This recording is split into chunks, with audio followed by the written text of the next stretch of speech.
are going to also be broadcasting to Facebook. So let me just make sure our Facebook link is up and running.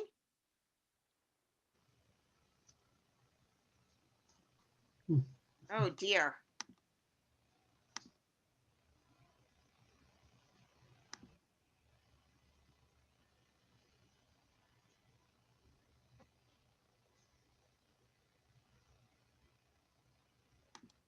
I'm just putting us on Facebook.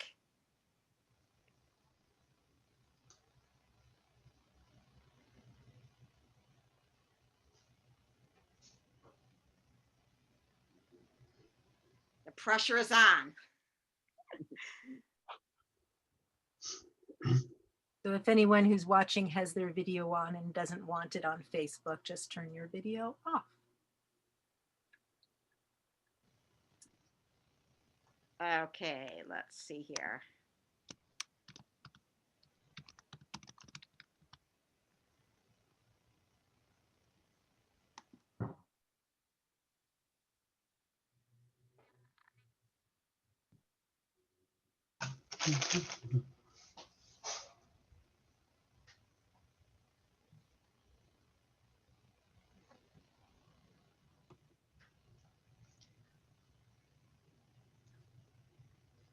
Okay, it looks like our concert is live.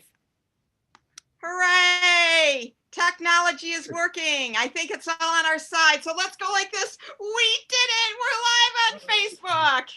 And now it is my pleasure to welcome you all to this amazing celebration. So I have a few announcements before we start our storytelling.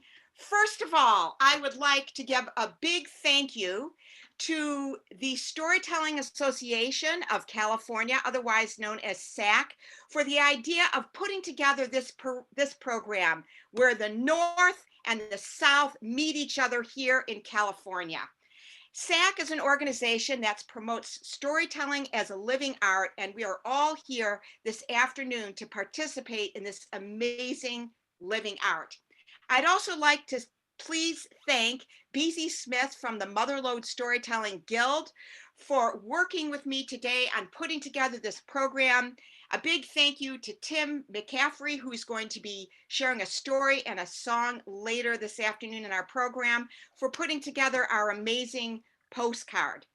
Now, in lieu of an admission ticket, this concert is being brought to you free, but we are requesting that you, if possible, make a donation to the National Storytelling Network in support of Storytelling Association of California.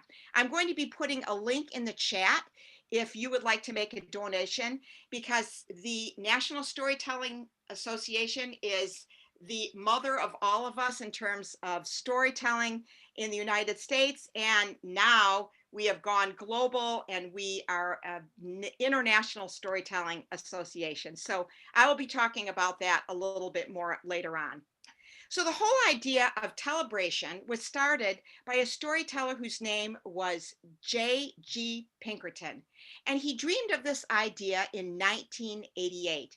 He said, "I have a dream of having a night each year when storytellers in each community can get together and tell stories to their family and friends."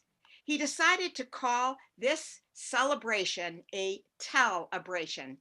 And friends of storytelling liked the idea, and so Tellabration was started in 1988. Each year, the circle of friends for Tellabration has grown, and now Tellabration happens all across America as well as all across the world.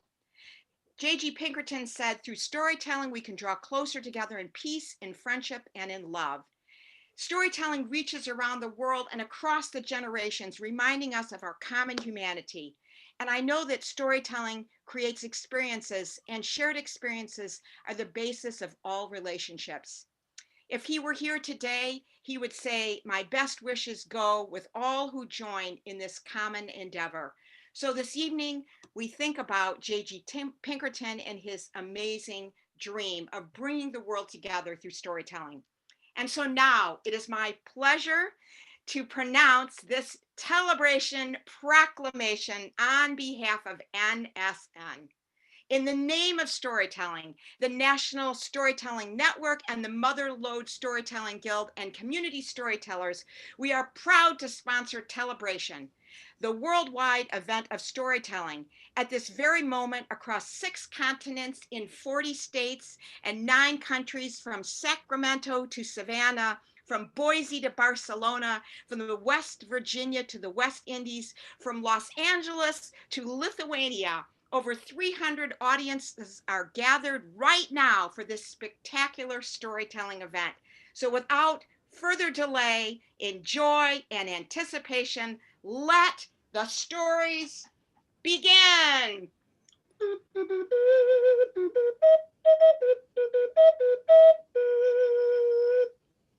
Our first storyteller this afternoon will be Cynthia Restivo, and she's going to be telling a story about baking. I know I've been doing a lot of baking ever since COVID hit, and she has been telling stories and listening to stories for over 25 years because she says there's nothing better than that. I asked all of our storytellers for our concert today to tell me one thing they're grateful for, and she said she is grateful to all the storytellers who have walked the path before us. So, without further delay, I'd like to bring up Cynthia, and now I just have to find her. Here we go, Cynthia Restivo. It's all yours.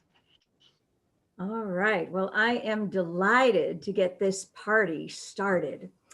I would like to tell you a story about that takes place back in the mid 1980s, back when my children were, back when I was younger than my daughters are today.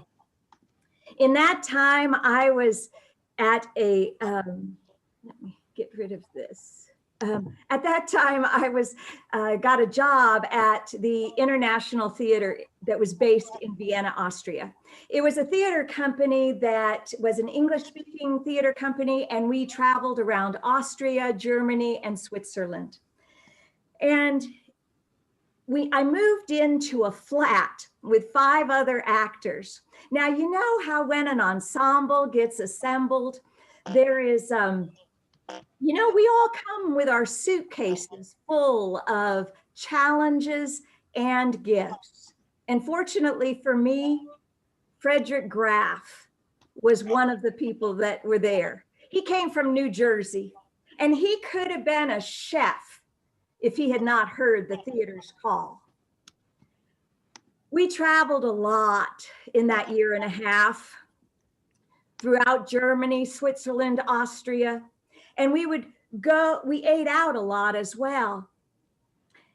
And when a restaurant owner found out that we were touring artists, well, there would be an appetizer that showed up on our table, or a round of drinks, or on the house, a restaurant owner would announce, and our entire bill would be taken care of. I know. Europeans know how to treat their artists. America could learn something from Europeans, I say. And you know, the great thing about Frederick Graff, most of us, when we were eating at these restaurants, we were eating there just to fill our bellies. But Frederick, he would take a bite and that food would linger in his mouth just a moment longer than the rest of ours. And then when we got back to Vienna, he would remake that entree or that appetizer. He had an uncanny ability to taste and recreate. So we ate good. We could even say, "Hey, Frederick, try this." And he'd come over and, "Can you make it?" And he just smiled. So, you know how it is when you're around someone that's a creative genius? You hope just a little bit of their talent might rub off on you. So one night, all the actors were at the theater. I wasn't in that scene. So I was at the kitchen table and I was studying my lines. And I got an idea. The day before, I had been down at the corner bakery and I had had a coffee flavored cake. And it just, when it was in my mouth, I thought, this is good cake. So I went to the cupboards and I opened those doors with the same optimism that theater curtains open every night.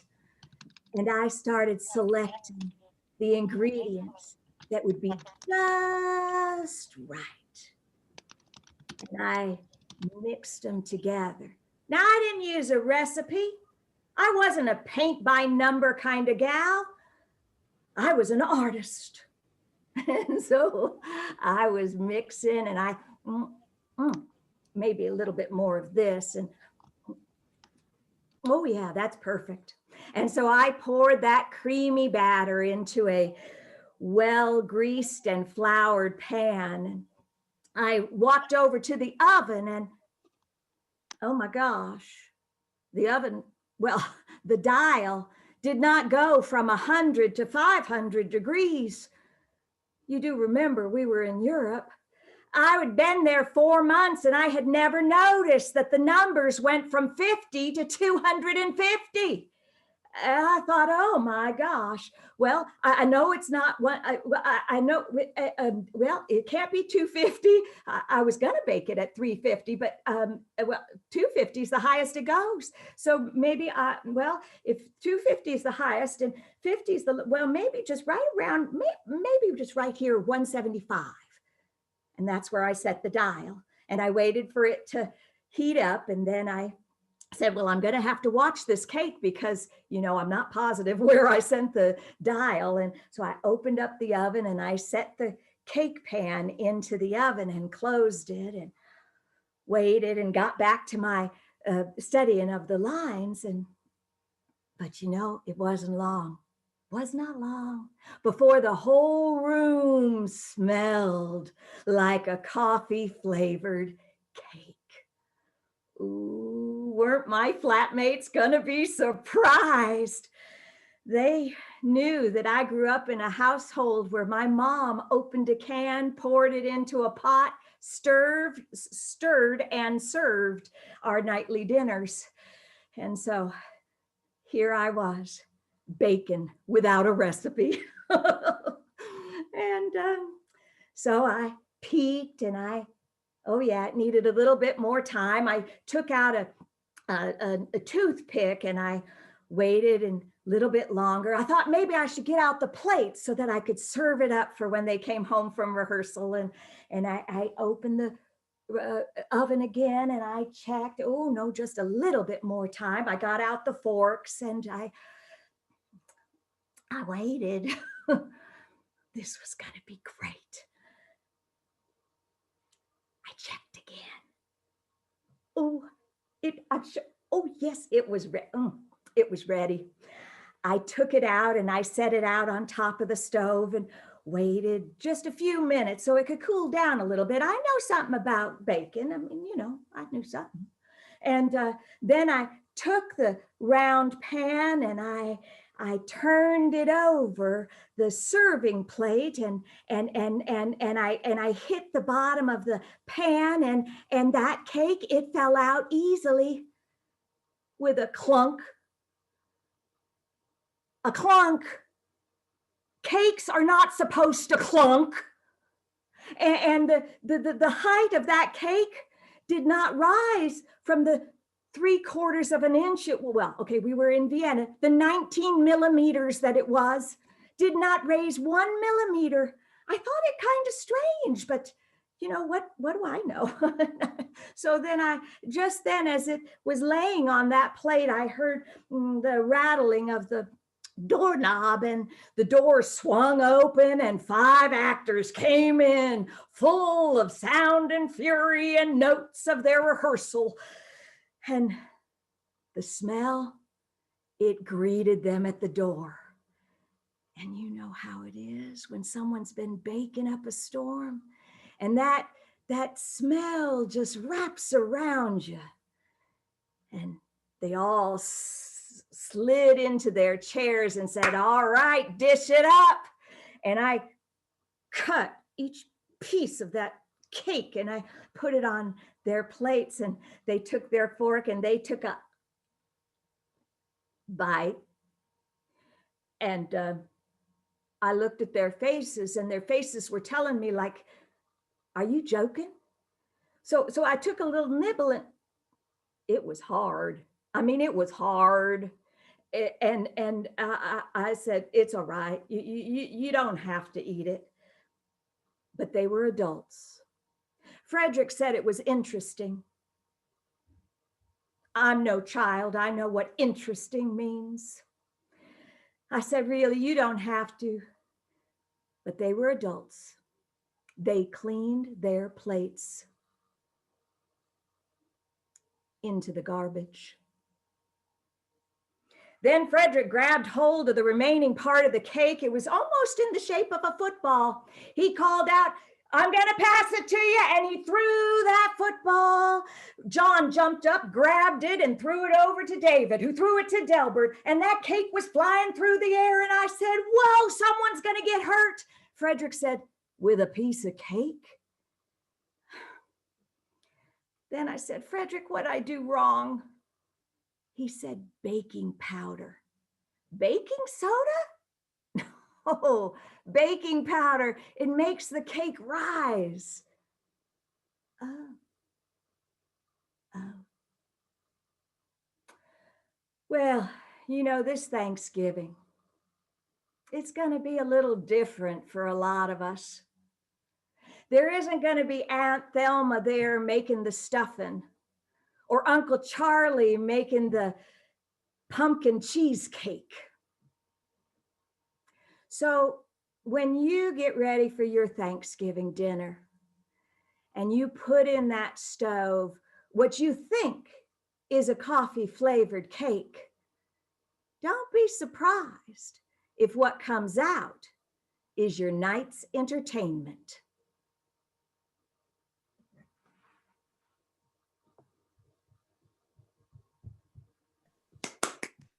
Thank you, Cynthia.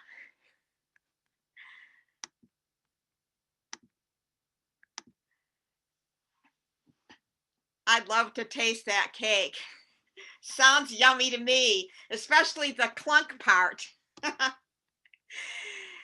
So if you would like to share a recipe that you have perfected during this lockdown time, maybe you can write it in the chat.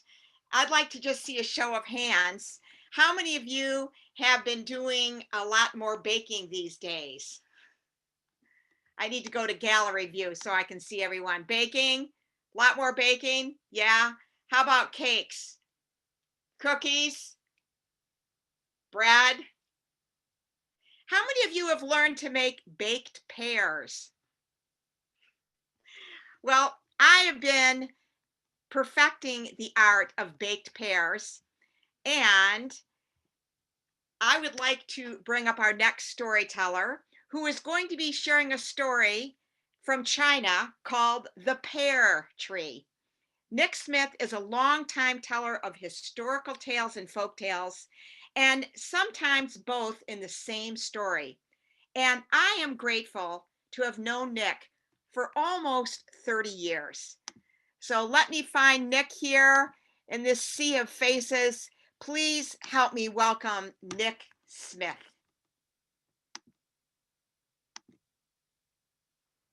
Now, I thought of telling this story because I first learned it during one of the flu epidemics when I was a child.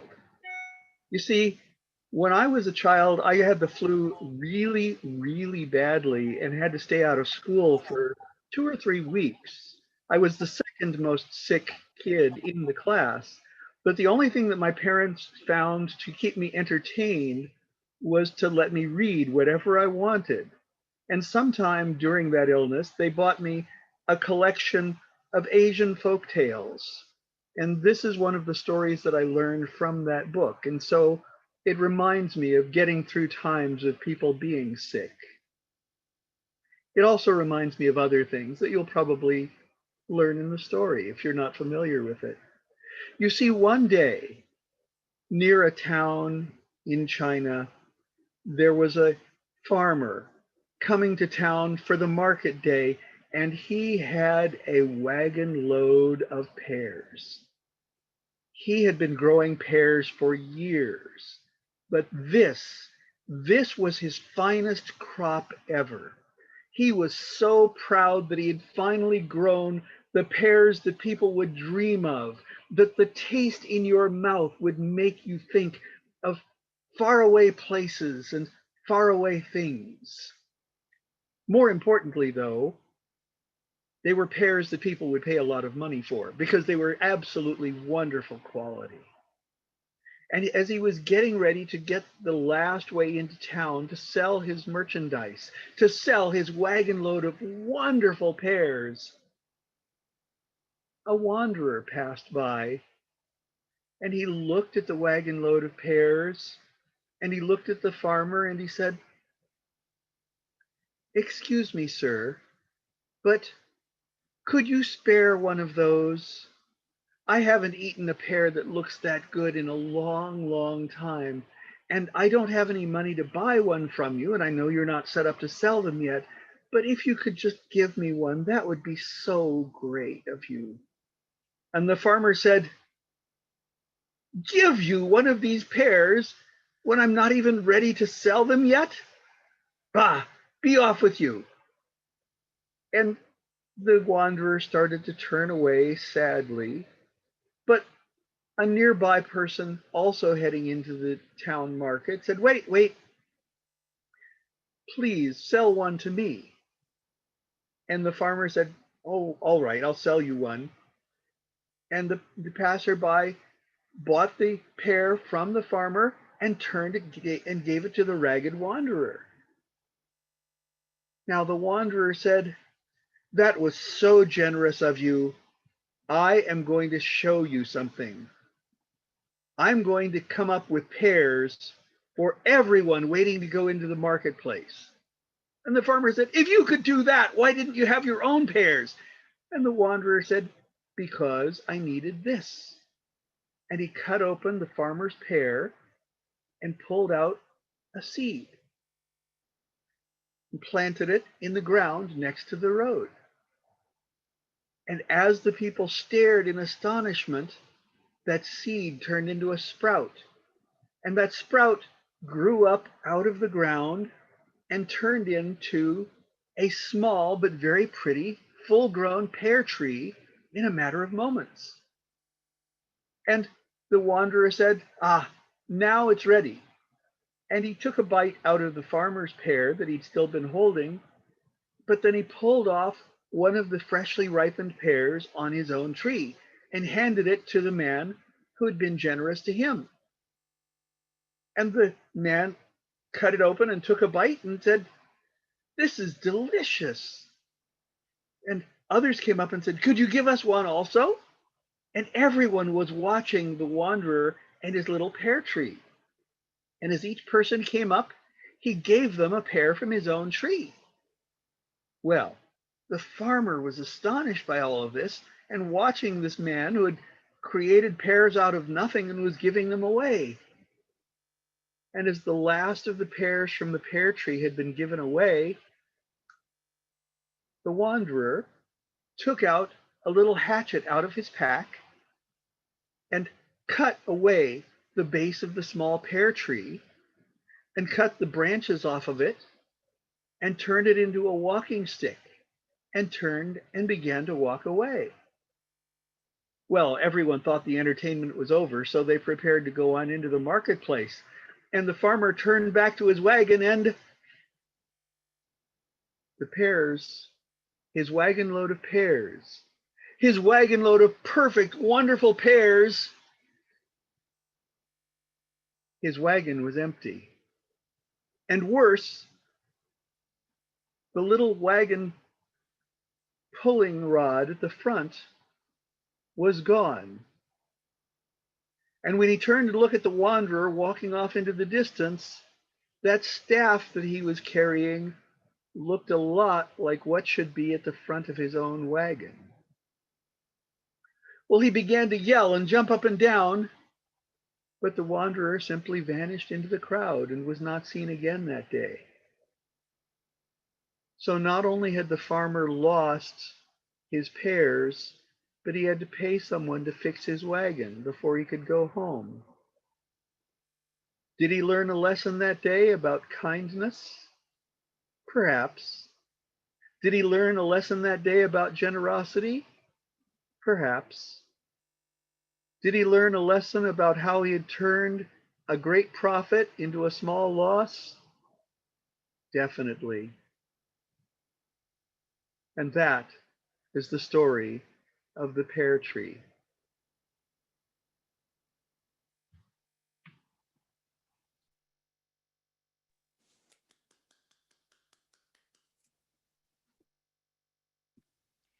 Thank you, Nick, for that story. So the next time I make my special pears, I'll see if there's some way I can get you some. My pear perfected COVID recipe.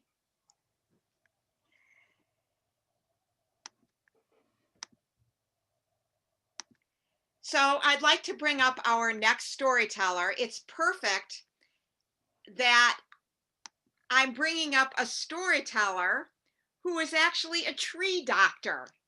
Peter Severainen is an arborist, and when he is not telling story, he is the doctor of the trees, and he shares his love of all things from the natural world when he tells his stories.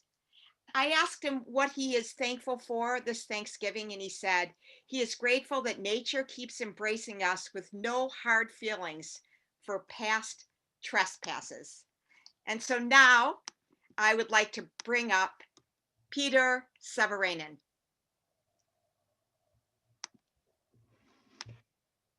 I grew up during World War II at the edge of a small village in the Netherlands.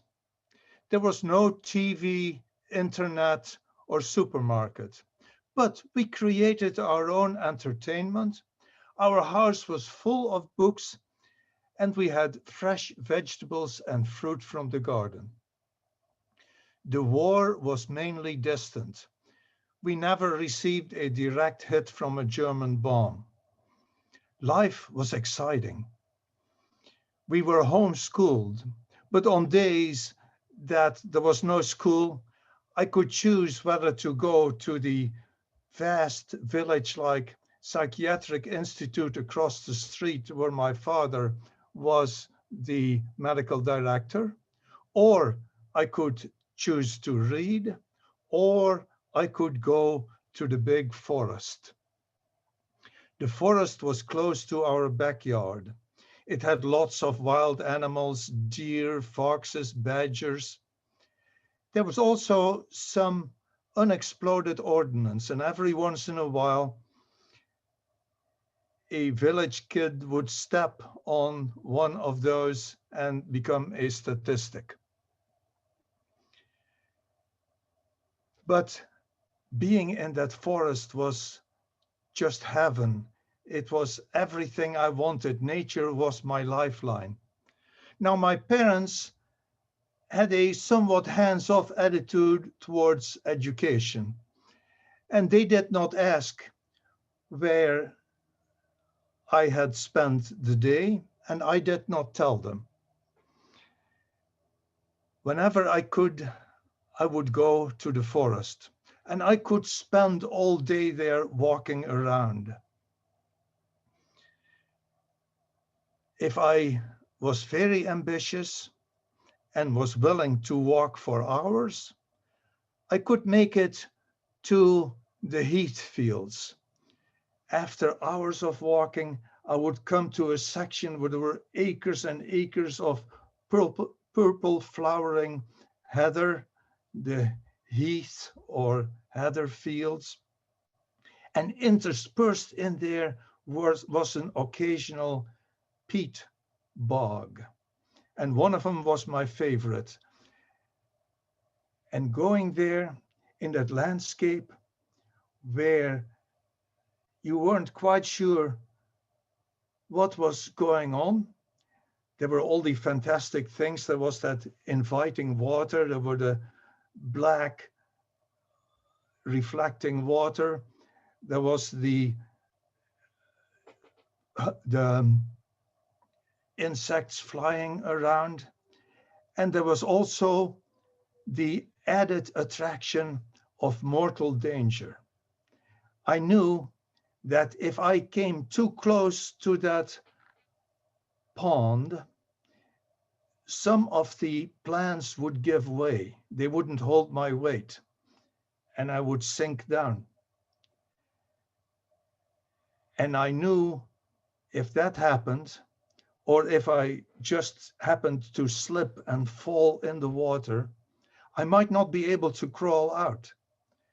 Because inviting as that bog pond looked, it had lots of underwater vegetation, and there was a thick layer of sphagnum moss at the bottom. And if I fell in, I might not be able to get out. And I knew that because in a local museum, I had seen the remains of a Roman soldier, at least his uniform and his weapons, because 2000 years ago, that soldier had slipped in the pond, and he had been in that underwater pickling bath for 1500 years in that anaerobic milieu, and he came out remarkably well preserved, but I knew that those things could happen. And when I was walking around that pond, carefully treading my way, I would see an occasional methane gas bubble rise to the surface. And occasionally it would just explode. And if I was really lucky, that gas bubble would, as soon as it hit the surface, self-ignite and explode with a crash and a flash. Those were heavenly days for a little boy. Sadly enough, now almost all of that magic landscape is gone. A rising population needed more homes and more farms, and the bog ponds and the heather fields were developed, which means that they were just covered with soil. But that does not mean that they stopped acting up, because global warming this year made for a very hot and dry summer. And all that underground, now underground peat moss still in the heat started shrinking and settling down, and everything on top, the soil, the roads, the homes, the bridges, they also started settling, but they did so unevenly. And now thousands of homes need new foundations inserted to the tune of up to $100,000 each. And I look at that and I think this is what global warming does, the price it extracts in a very small instance, a very little example of what global warming does when we don't take care of our self-inflicted wounds. If you want to know more about the effects of global warming and what we can do, you might want to take a look at the Paul Hawken book, Countdown. Thank you.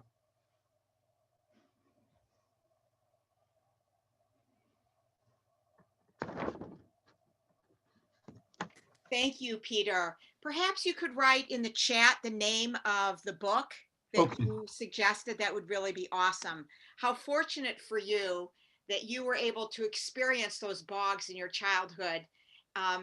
I also went to an exhibit years ago at the California Science Center that was about the people that got trapped in the bogs and how they found bones in the bogs. And I had never even heard of those bogs before. So I envy you having that in your childhood. It's Yeah. perfect that our next storyteller will be sharing a story after Peter, because she's probably the biggest activist I know of on the subject of global warming. And she also happens to be a very dear friend of mine. I met Vicki around 30 years ago at Community Storytellers. Matter of fact, I met many of our tellers this evening many years ago at Community Storytellers. Vicki says she's been crafting and telling personal stories ever since she attended her first Community Storytellers meeting, which was in 1989. And that's actually the year that I started going when I moved to California. She said that she was inspired by the personal stories that I shared and Penny Post, who is here at our concert listening this afternoon. And when I asked her what she's thankful for, she said she's thankful for Zoom since she's afraid to leave her house. So here's Vicki telling a story called The End of the Line. Please help me welcome Vicki Udis.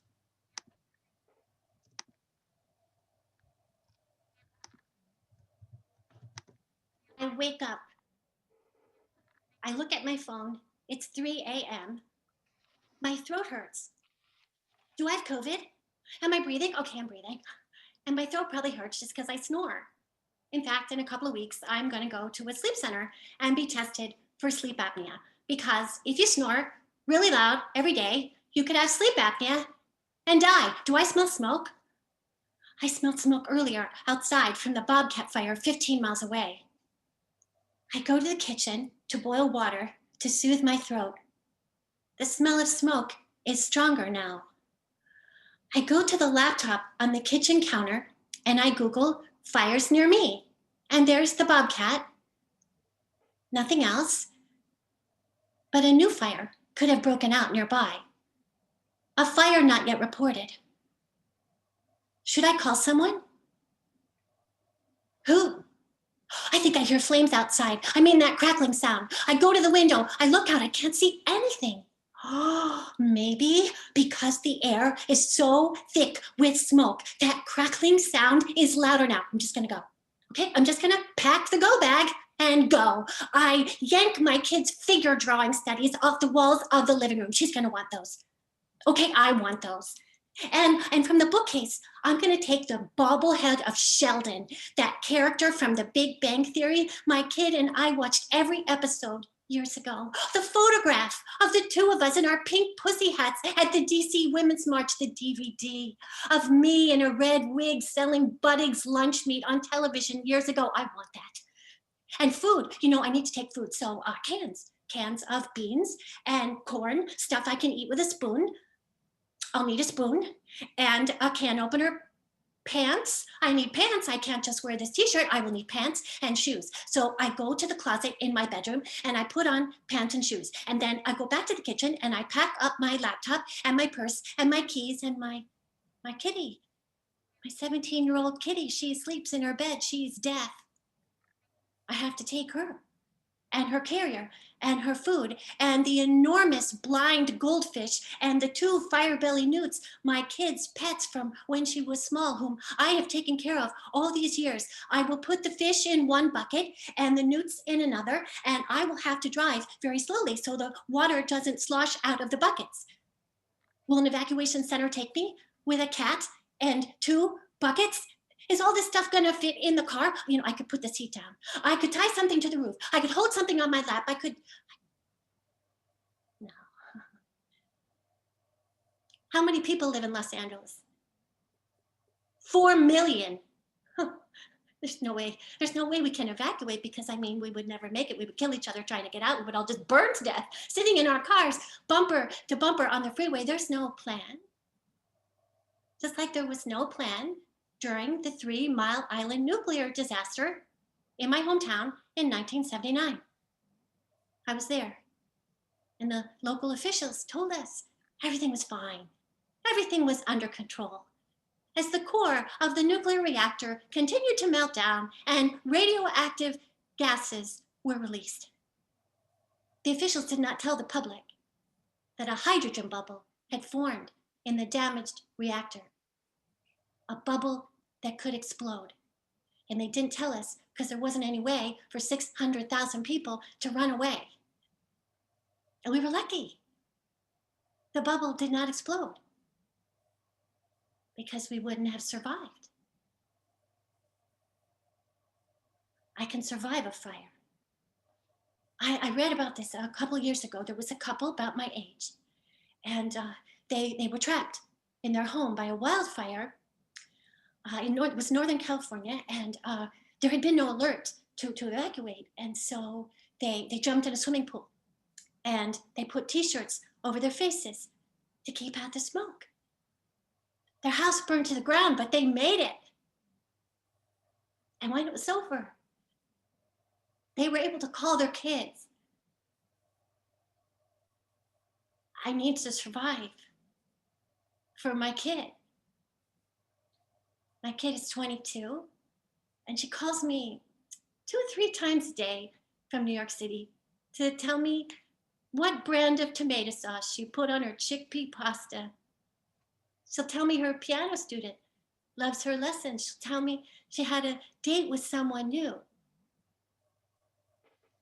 When she calls, I need to be on the other end of the line. She's told me, Mom, I lost my dad when I was 14. I can't lose you. One night my phone was off by mistake, and my kid almost called the cops because she was afraid that I was lying unconscious on the floor. Beyond my patio door is a swimming pool. I can't swim, but I can crouch. I can crouch in the shallow end and save only myself. The smell of smoke is stronger. I'm sure of it. I can walk to that door. I can put my hand on the latch.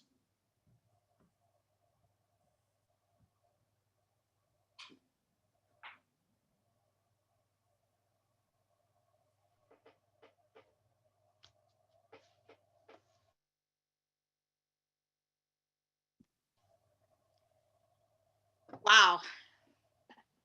I was with you every minute, as I always am, Vicki, with your stories. And by the way, I do know that she has the goldfish and the newts and the cat.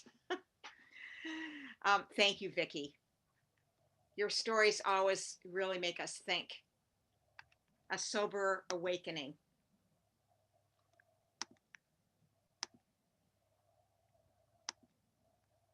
And now I'd like to bring up our next storyteller, who I also met at Community Storytellers around 30 years ago.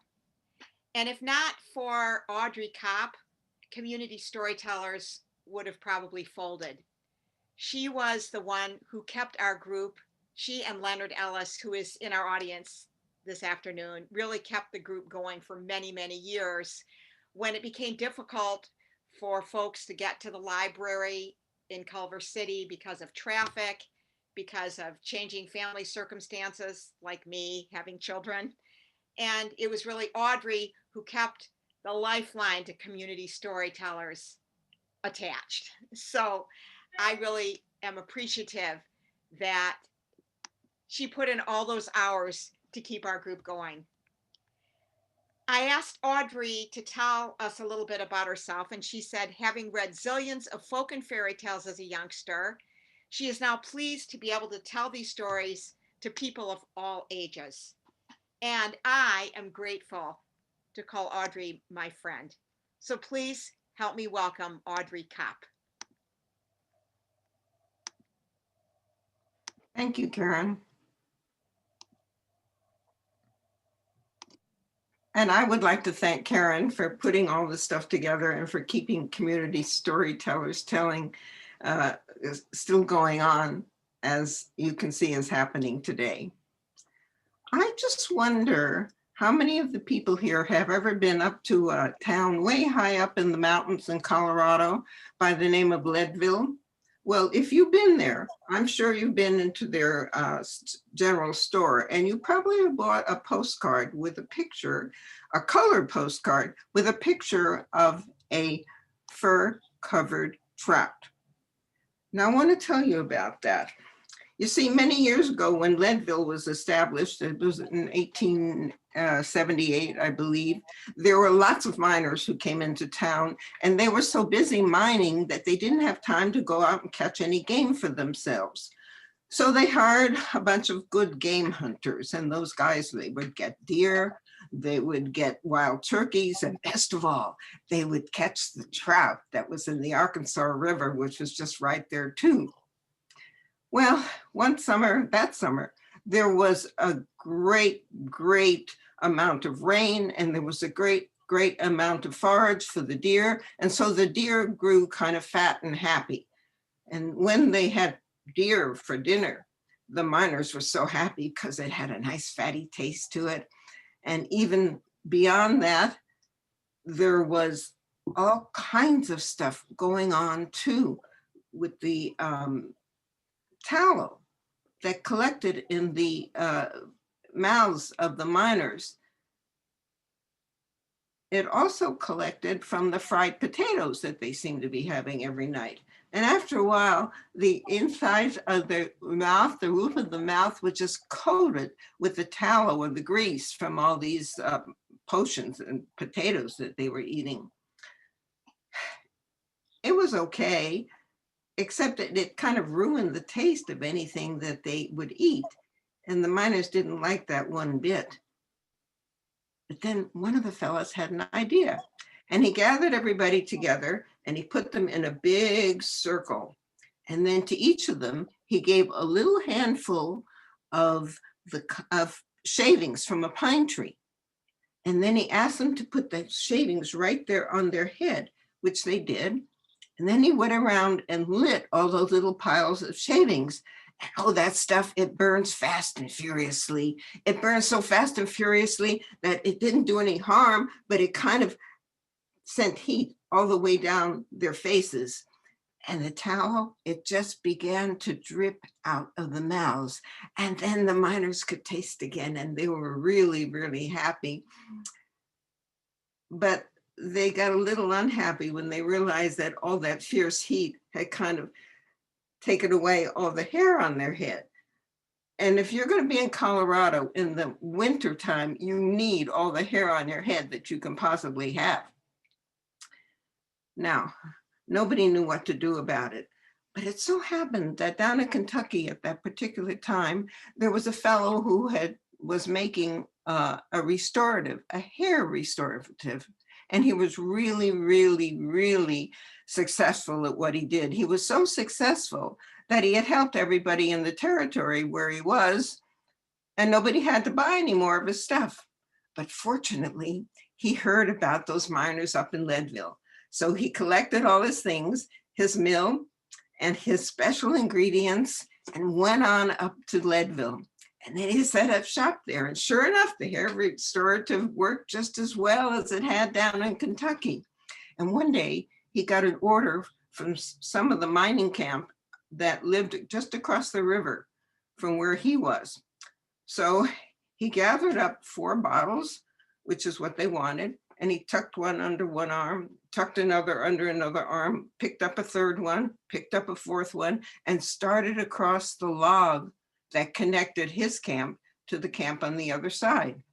He'd done it many times before, but unfortunately that day, a little bit of rain started coming down, and it made the log a wee bit slippery. And so he just fell off that log, and the bottles went crashing down into the rocks at the bottom of the river, and all the stuff that was inside just kind of floated away in the river. A couple of days later, everyone decided that it was time for a fish fry. And the game hunters went out to the river. They put in their lures, and they could see these dark shapes still there in the river, but none of them came up towards the lures. So they got some nets, which they had used before, and they went down to their really good fishing hole that they had used many a time before. And they put the net down into that fishing hole, and they tried and they tried, and they finally were able to bring up one trout in that net. And then when they took out the trout and looked at it, it was covered with the most beautiful, soft fur. They were just astonished, and they realized that's why none of the trout had come up before with the lures, because they were so busy looking at how beautiful each one was. Well, everybody was trying to figure out what to do about that. And Charlie, one of the miners, he said, I know what to do. And he went to his trunk. You see, he had been a barber before he came up to be a miner. And he got out and he put on his white coat, and he took out all his shaving stuff. And then he had some of the fellows make a pole right there on the bank of the river, and they painted it white with kind of red striping on it, you know, a barber pole. I'm sure you've seen those before. And he stood right next to it, Charlie did. And then he yelled out as loud as he could, shave and a haircut right here. And sure enough, there he could see a whole parade of fish coming up. And the first one just sort of came up a little bit out of the river, and he took up that fish, and he got out his shaving stuff, and he just went back and forth on the fish, and pretty soon the fur was gone. Well, all the other fish liked that too. And so they just stood in line until they were taken, and all the fur came off them. Oh, there was a good fish fry that night. Now, Charlie, he was feeling a little sad about the trout. And so he went to his little cabinet there, and he took out talcum powder. And every time he shaved a fish, he would sprinkle the talcum powder on it so as to make the skin feel nice and soft. But you know, that talcum powder, it ended up going down into the river, where it turned into kind of a dandruff. And after a while, there were no more fish with fur on them anymore, which made the miners rather happy. But I'm telling you all of this because if you ever do go to Leadville and you go into that general store and you see one of those color photographs of a fur-bearing trout, you'll know that the whole picture is a lie. And that's my story.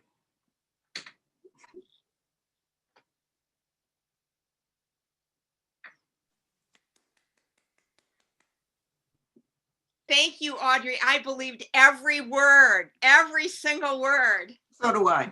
Being a long-haired person myself, I would love to meet those long-haired fish. So thank you for your tale.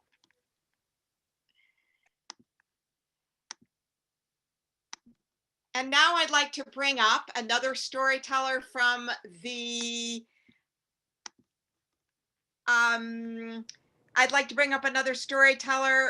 Mother Lode Storytelling Guild. And our next storyteller is also a singer-songwriter. Tim McCaffrey is also an amazing artist, and he was the artist behind the beautiful postcards that announced our TELLABRATION event. Tim McCaffrey is a songwriter, a singer, and a storyteller from the Central Sierra near Yosemite National Park. He is very lucky. Yosemite happens to be one of my very favorite places on earth. And he is grateful for living so close to his extended family during these interesting times. He's going to be sharing a story with us this afternoon about his Grandpa Jim. So please help me welcome Tim McCaffrey.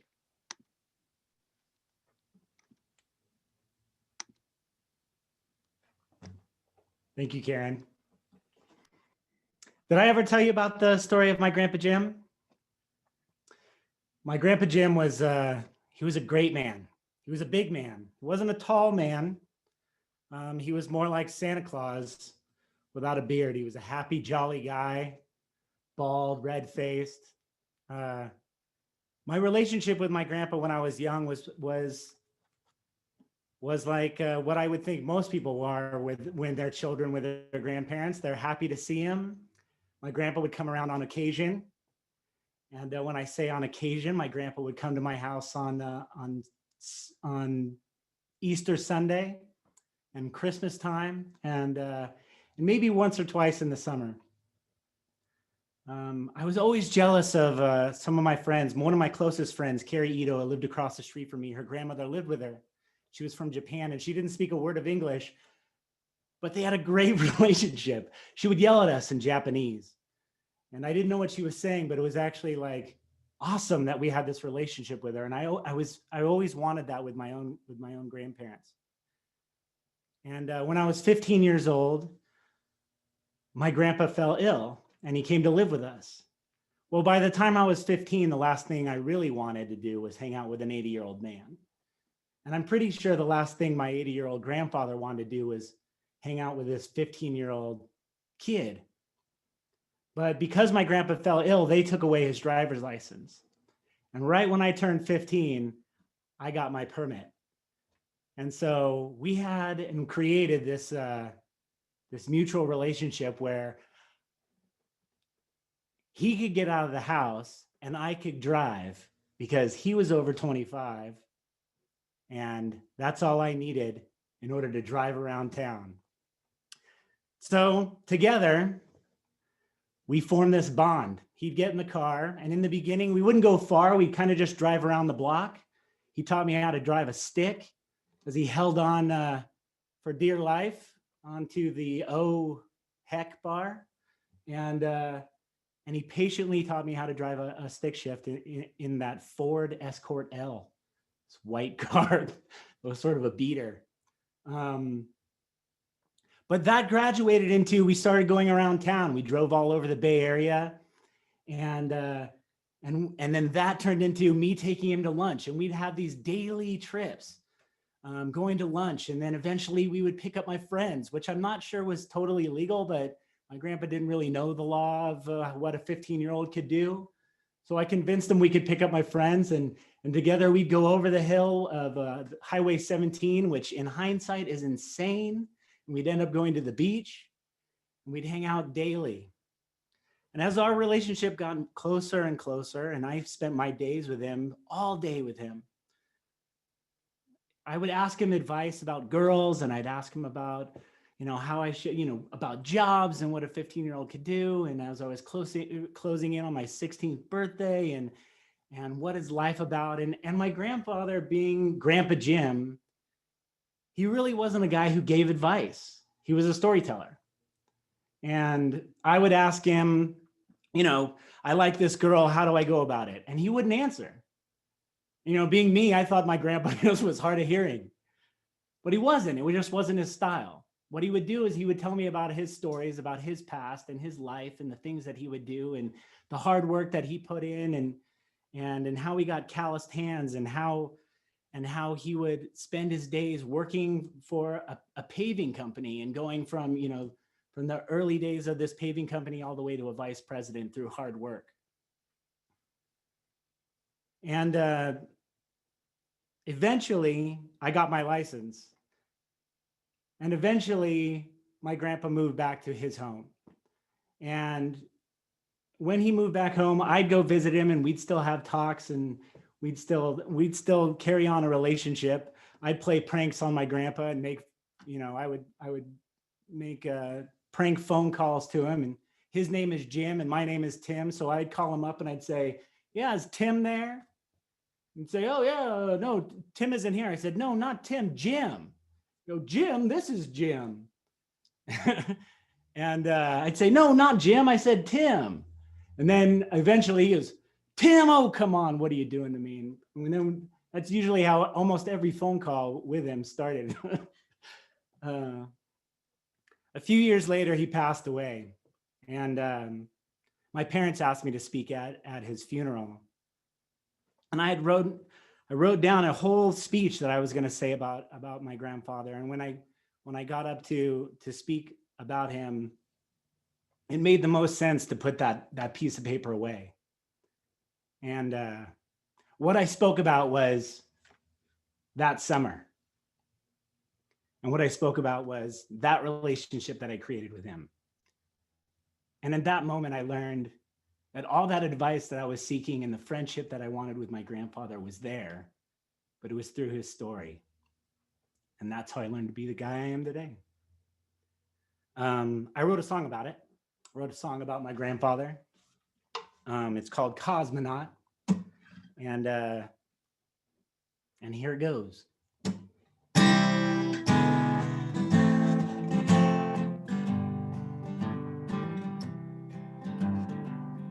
want to tell you about that man I knew. He gave it his best shot. He wasn't different than me and you. He was dealt the cards that he got. He would talk about the man in the moon, and a little more often than not, he would sound like Aristotle as he drank from the bottle of the liquor that my daddy bought. You cosmonaut, won't you even try to tell me who, what, where, when, and why?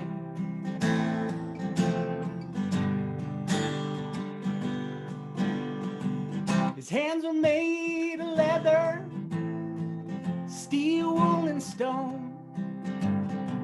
He came from a different era where heroes were made and not born.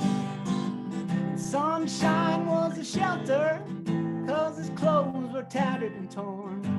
And he would take down the crooks from the history books from the moment this boy was born. You cosmonaut, won't you even dare tell me who, what, why, when, and where? Who, what, why, when, and where?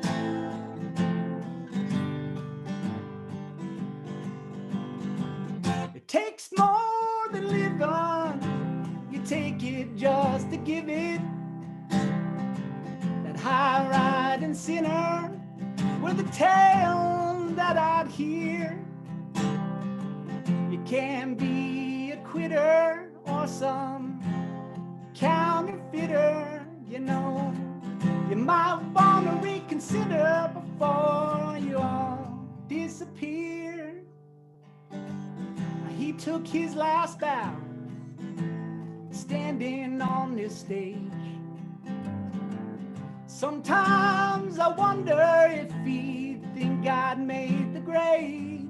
I think about all those rides and the words that he shared. And I remember the places and the beautiful faces of the friends that we had made. You cosmonaut, you shared with me your truth about where, what, why, when, and who. Where, what, why, when, and who. Where, what, why, when, and who. I sure miss you. Thank you.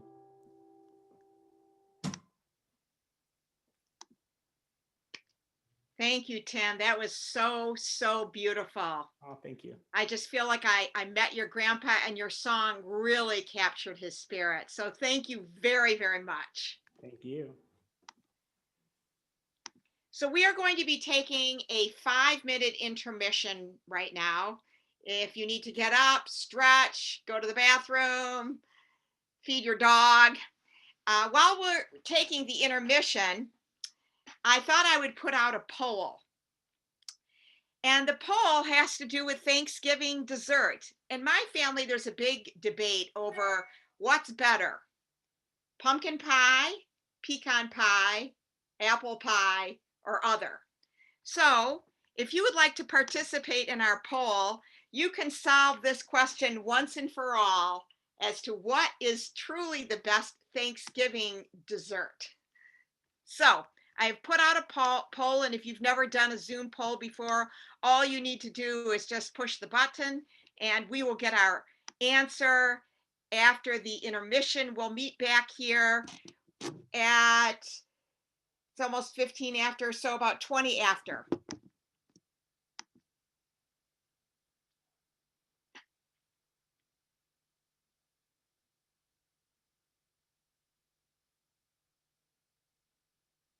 And if you don't have to get up and go in the bathroom and do anything, you can also talk or stretch. Oh boy, so far the pumpkin pie is winning. That's what I always say. You can't have Thanksgiving without pumpkin pie. My husband doesn't agree, though. He's a pecan pie man himself.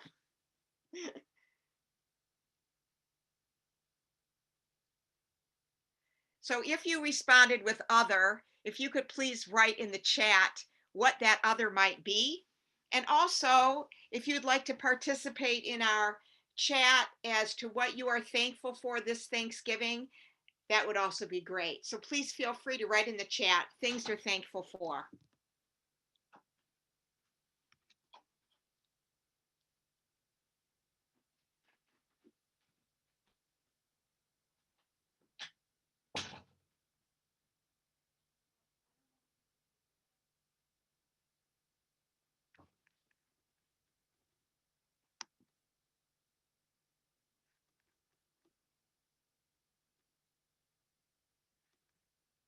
Oh, I see here in the chat, cheesecake.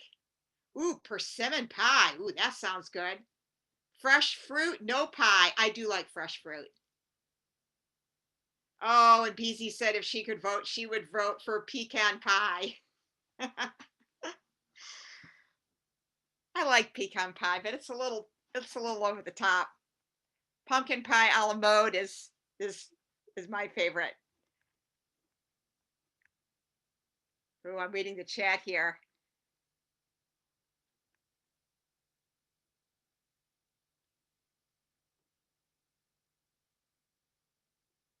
Oh, someone asked how long the concert is going to last.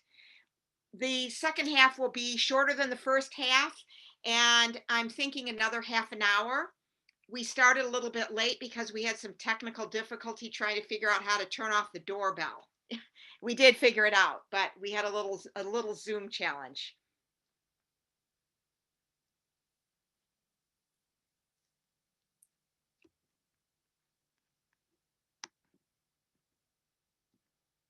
I have a question.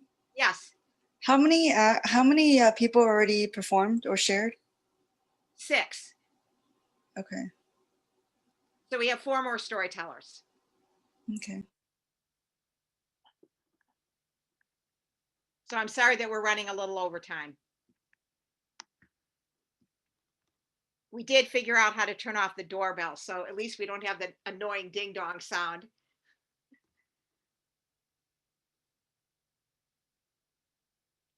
Will the replay be available on Facebook later Yes, on? the replay will be available on Facebook. It's being broadcast live right now on my Facebook page. If you are not my friend on Facebook, you still can see it.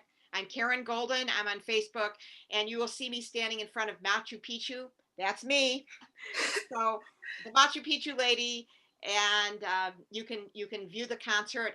The concert is also going to be the link will also be on the SAC website, Storytelling Association of California.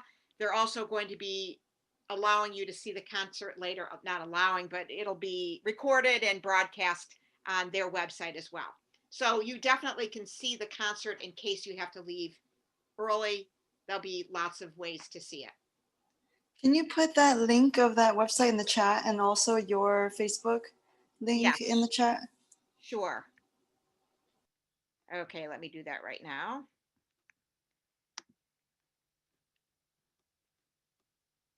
Okay, so the SAC,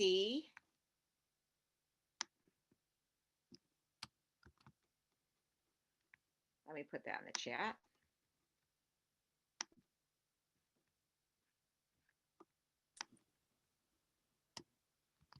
It looks like the co-hosts couldn't vote, but I would have voted for pecan pie. Oh, wow. Oh, co-host can't vote? Okay, I'm sorry. Is it pecan or pecan? That's another poll. That depends on where you're from. Yep. If you're from the South, it's pecan. In the North, it's pecan. Or pecan. I say tomato, you say tomato. I think Okay. tomato pie would be terrible. Okay, while we're still waiting for the results of our poll, I would like to acknowledge a few individuals here today. Marion, are you here? Marion is the person who got this whole thing started. Let me see if she's here. Marian Ferrante. Yeah, Marion Ferrante. She's here with her video off, so maybe she's still in the bathroom. Okay. So Marion Ferrante is the one who connected community storytellers with the Mother Lode Storytelling Guild. And is BZ Smith here? I think she had to go be with her mom. Okay, so BZ said that she would be joining us today. I think she's here. Maybe she had to zoom out. So we'll see if we can catch these wonderful ladies later. BZ is hooked in listening, but she doesn't seem to be online right now. I'm on now. Here I am. Hi guys. Okay, BZ, I'm going to just, I would just like to, unfortunately, I can't spotlight you because just one second here. Let me see if I can spotlight you. The little arrow that says next is right over your picture. So BZ, can you just say hello to everyone from Mother Hello Lode to Storytelling Guild? everyone. I can thank COVID, Code Purple, for me being able to be with you.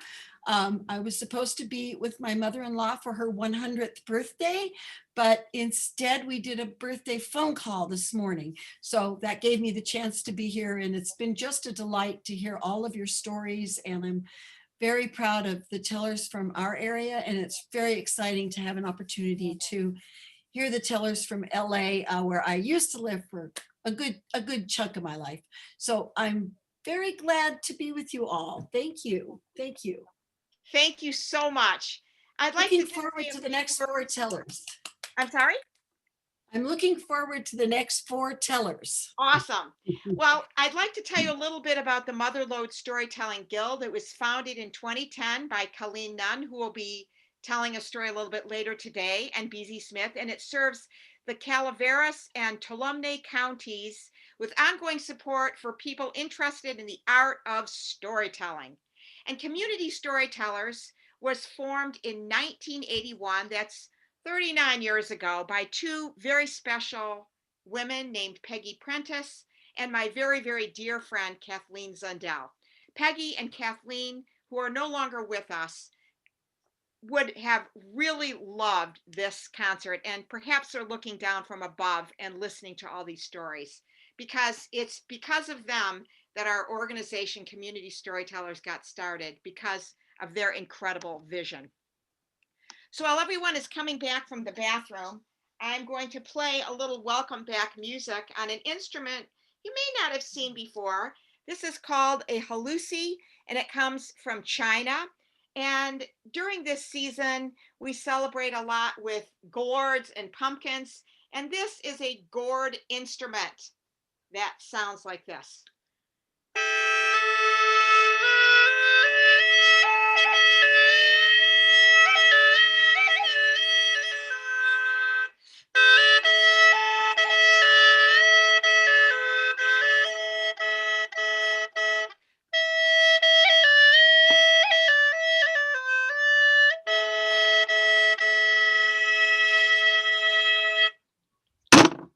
And now I'd like to bring up our next storyteller.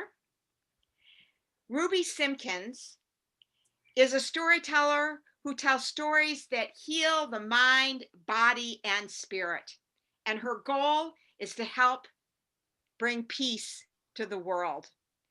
When I asked her what she's grateful for, she said, for her loving and supportive family and friends. So please help me welcome Ruby Simpkins in her telling of The People Could Fly. Okay. Where am I? Thank you, Karen. Now, when I was a little girl, I heard this story and I actually forgotten about it until recently. And when I retired last year, actually, I'm more of a poet than a storyteller. I found a story and I said, oh, maybe I should try to learn this story. But I'd like to share with you an American Black folk tale. The writer Virginia Hamilton tells us that American Black folk tales belong to all of us.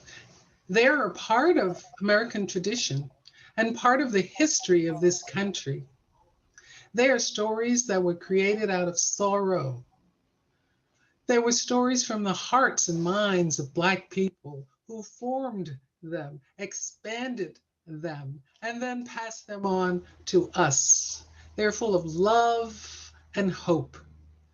I think they're truly a celebration of the human spirit. I give you The People Could Fly. They say the people could fly. Say that long ago in Africa, some of the people knew magic, and they would walk up on the air like climbing up on a gate. And they flew like blackbirds over the fields, black shiny wings flapping against the blue sky. But then many were captured for slavery. They say the ones that could fly had to shed their wings because they just didn't fit in the racks and holes at the bottom of the slave ship. Those ships were built for carrying and transporting merchandise, goods, and spices that were traded for the slaves. They weren't built for the slaves themselves. So they packed them in. They packed them in like books on a bookshelf. Too crowded, don't you know? The folks were full of misery with the up and down of the ship. Many died. The sick and dead were simply thrown overboard. People forgot about flying when they could no longer breathe the sweet scent of Africa, their home. But one old man, Cheeky, Toby was his slave name, he never forgot the magic words. Now the slaves worked from sun up to sundown, from can't see to can't see. And one day, a young woman who once had wings, call her Sarah, was picking cotton with her young child strapped on her back. Now, the overseer would ride around on horseback and point out the slaves that were slowing down. And the one called driver would crack his whip over the slow ones to make them move faster. The whip was a slice open cut of pain. So they did move faster, had to, don't you know? Now the overseer pointed to Sarah, and the driver cracked his whip, striking Sarah and the child. Why ain't he working? Asked the overseer. He's sick, said Sarah. If he can't work, we'll get rid of him. He's slowing you down. Driver, take him and throw him in the river. She'll pick faster without him on her back. No, she said, no, please, sir, please. I'll pick faster. I'll pick for the two of us. I'll pick for three. I beg you, don't drown my child. Pity me, massa. Pity my child. So Sarah picked faster and faster. She picked as much cotton as 5 slaves. She picked until she could no longer stand. She was too weak. The sun burned her face. Her child was crying. She was sad and she was starving. She just sat down in the row. Get up, you black cow, said the overseer. He pointed his hand and the driver's whip snarled around Sarah's legs. Her dress tore into rags. Her legs began to bleed down onto the earth. She could not get up. Too tired, don't you know? So driver told Cheeky, the one they called Toby, take 'em both down to the river and throw 'em in. And Cheeky helped Sarah up from the row, and they walked slowly down towards the river. He helped her remember the magic words. He said, you gotta remember, child, it's there inside you. Go deep, child, go deep. It's still there. The magic is still there. It's still there, still there. And suddenly you heard, Come kun kayali, kambuba tambe, and other magic words over and over again. And Sarah lifted her leg, one foot onto the air, come kun kayali, kambuba tambe, and then the other, come kukayali, kambuba tambe. She held the child slightly in her arms, and then she felt the magic, the African mystery, come kun kayali. Kambuba Tambe. They say she rose as free as a bird, as light as a feather. And the overseer rode after her, hollering, come back, you black cow, come back. But she flew higher over the fences and then higher over the woods. Kamkunkayali, Kambuba Tambe. Tall trees couldn't snag her. The overseer couldn't catch her. She flew like an eagle now, as just until she was gone from sight. But no one dared speak about it. Couldn't believe it. The master said it was a lie, a trick of the light. The driver, well, he kept his mouth shut. But it was because they that was there saw that it was. Don't you know? She flew away to freedom. She had lost her wings on the voyage over from Africa, but she still had the magic power of flight deep within. They say the ones who could not fly remained slaves and told their children about the people who could fly. And my great-great-grandmother, who was a slave, told my great-grandmother Mary, who was born a slave and later freed. And she told my grandmother Luella. And Mama, who was born free, told me. And I, who was also born free, have told it to you. Don't you know? Kamkun kayali, kambuba tambe. Thank you.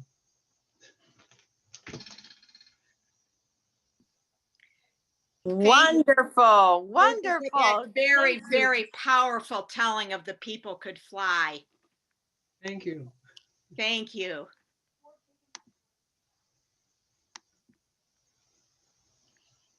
So it looks like I'm going to have to relaunch that favorite Thanksgiving dessert poll because I don't know what happened, but somehow pumpkin pie got eliminated from the list. So I am going to relaunch the poll as I introduce our next storyteller. Coming to us from the Mother Lode Storytelling Guild, Angie. Oh, let me move the poll here.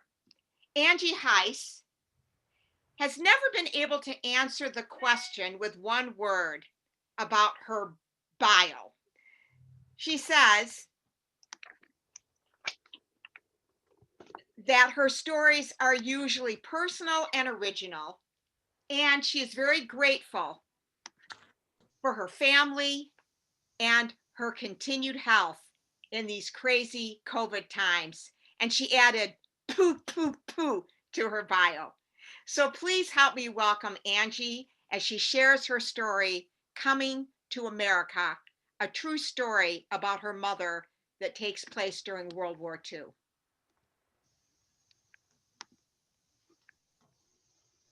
Hi. Just one second. Okay, you know what? I have the results. First of all, of the Thanksgiving dessert, 67% pumpkin pie, 17% pecan or pecan pie, 11% apple pie, and 6% other. So those of you who voted other, once again, if you could please put in the chat what you mean by other. Please help me welcome Angie. Thank you, Karen. And thank you all for being here today to support storytelling. And to my daughter-in-law in Australia, happy birthday. Now, 2020, COVID, the election. But let's also remember that this year, 2020, is the 75th anniversary of the end of World War II, 75 years ago. And because of this, I wanted to share with you a true World War II story. This is my mother's story. She lived it, she told it to me, and now I tell it to you. And it begins in January of 1944 during the war, and it begins with a mosquito.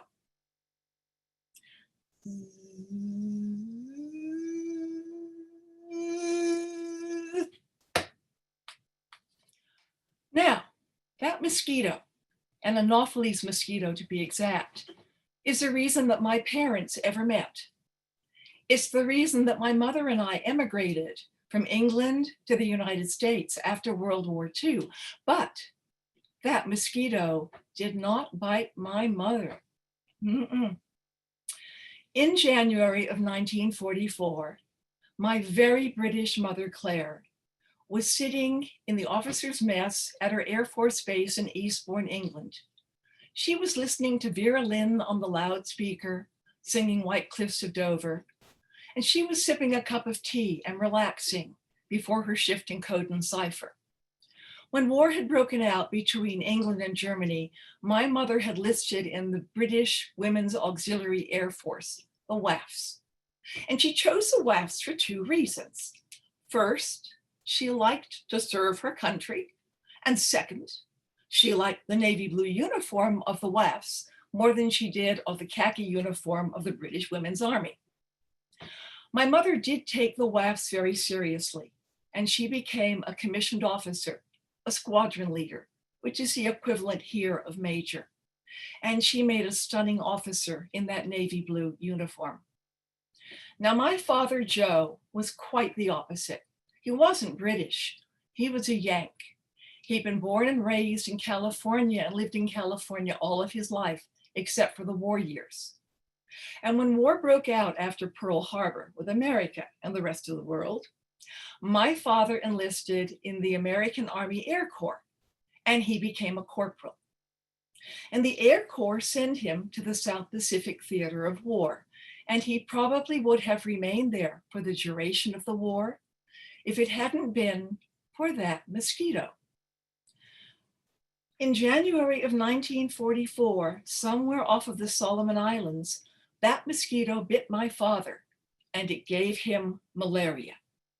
Now, he was so ill and so delirious that the Air Corps decided to fly him back to the military hospital at Hickam Field in Honolulu. And he was not expected to live. He was delirious, he was feverish, but he did live. He made a full recovery, and the Air Corps now had to return him to active duty. But they couldn't send him back to the South Pacific because he could have a relapse of the malaria.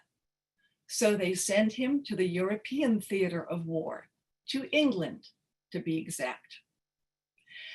And in June of 1944, when my mother Claire and my father Joe were both in London on leave, they were introduced through a mutual friend. Now, my mother was then 26 years old and my father was 29 years old. Neither had been married before, and they fell for each other very fast and very seriously. So seriously that 2 months later, in August of 1944, even though my mother outranked my father, they were married. And 10 months later, I was born. And they were to be happily married for 45 years until my father's death. Now, after the war ended in Europe in May of 1945, my father was demobilized, sent back to California, was the end of his service. But my mother and I couldn't follow right away because we were being processed by the US government for immigration. All the GI brides were. So my mother finally received word that we were going to be sailing in February of 1946 on the Queen Mary, on the Queen Mary's first boatload of GI brides after World War II. But the brides didn't just get on the Queen Mary. They had to spend a week at an Army transit camp for final processing in Tidworth, which was on the Salisbury Plain, not too far from Southampton and the docks. And my mom had one word for Tidworth: horrible. It was mud, it was unheated barracks, no cribs, no bassinets. They weren't really ready for these GI brides yet. And to make matters worse, there was a terrible attitude at Tidworth. The soldiers who had to stay behind to staff it wanted to be home. And they were also using Italian and German prisoners of war, POWs, to do the menial work. These men wanted to be home too, because the war had now been over for 9 months and they were still serving. One afternoon, my mother was ready to scoop me up and take me to lunch in the mess hall, but I'd fallen fast asleep on my cot. And there was nobody else in the barracks. Everybody else had gone to lunch. So my mother thought she would just prop some pillows around me so that I couldn't roll off. And she'd run to the mess hall and she'd bring back a sandwich and a jar of baby food. That wouldn't take long. So she did that. And when she got back to the barracks and she opened the door, she froze in horror. I was fine. I was still asleep on the cot with the pillows. Nobody else was in the barracks. They were still at lunch, except for a young, blonde German prisoner of war who was standing right over me, looking down at me with his fists clenched. My mother dropped the jar of baby food and the sandwich, and he looked up and clenched his fists even more tightly. And my mother could see that he had leaned his janitor's broom against a pole. So my mother raced down the aisle between the rows of cots, and she grabbed that pole with both hands, and she looked at him, and she said, "What do you think you're doing?" And he looked at her, and he looked at the broom, and he looked at me, and he realized what she was thinking. And he said, "Ach, nein, nein."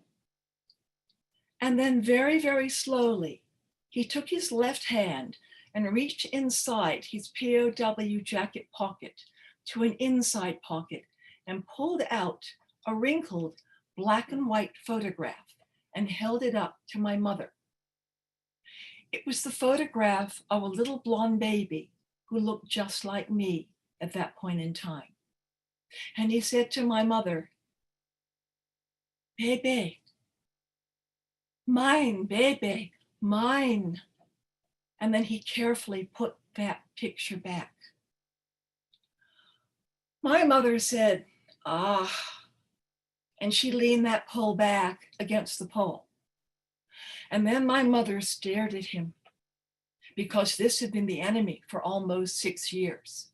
This man, to my mother, represented death and carnage and fear.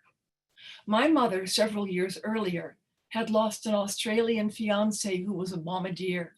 He was shot down over Berlin in his Lancaster bomber. My mother watched all those young pilots at the different air bases she was assigned to leave on missions and never come back. And then my mother, when London was having the 80+ nights of bombing, night after night, wondered if her parents had survived because they refused to leave their home in London. And she'd get word from them, and she'd learn about friends and neighbors who'd lost their homes or their lives or both. So as my mother stared at this young man, she had no love for Germans at this time in her life. But she looked, and she tried to hate. She truly tried to hate this man.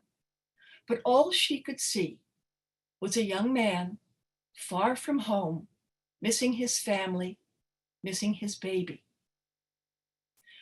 So she took a step over to the cot. I was still asleep, and slowly, slowly, she put her hands underneath my sleeping, blanketed body, and she placed me in his arms. Well, he stood there, and the tears streamed down his cheeks onto my blanket, and my mother cried too. A few days later, the buses came to transport the brides and their children to the docks at Southampton to board the Queen Mary. And 5 days later, my mother and I arrived in America. But my mother arrived changed forever. Because of that experience back at that horrible camp in Tidworth, my mother could never hate groups of people again. Because my mother in Tidworth had looked into the face of her enemy, and she had seen humanity. Thank you.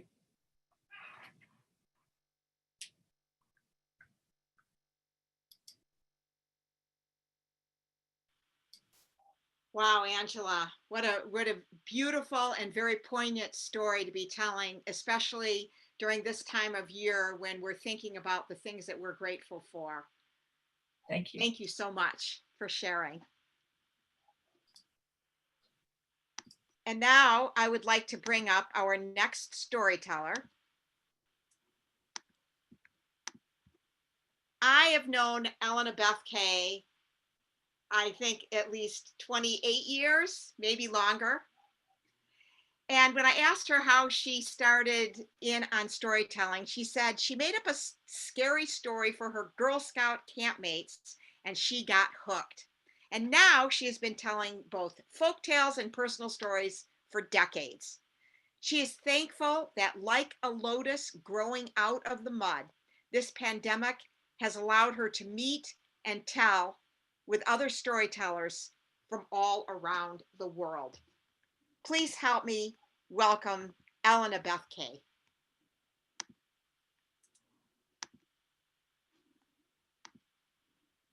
And now I'm trying to find you. I should be there at the top. Co-hosts. You are not, for some reason. Really strange, but I found you. Oh, good. Oh, well, I'm still so moved from that story that Angie told. I need to take a breath, so maybe everyone take it with me. And Vicki, my story is a bookend with yours. Okay.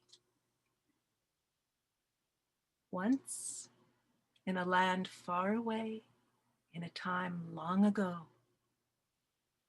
there was a merchant, a rich merchant, a wealthy merchant, and yet a respected and liked merchant. People from towns far away had heard of this man. And one who heard was a young man who was just starting to be a merchant and wanted to find out what is the secret of this wealthy merchant. So he traveled to the town where the wealthy merchant lived. He found him, he came up to him, he asked, "May I learn your secret?" "I would be happy to. Follow me for a day. See what I do. And then at night, I will tell you my secret." The young man was so excited, and he followed him the next day as he went from place to place in the marketplace, where somehow, with his bargaining, every person that he dealt with felt that they got a good deal. Have you ever bargained? I mean, really bargained? We don't do that much here. But there's a lot of negotiation back and forth.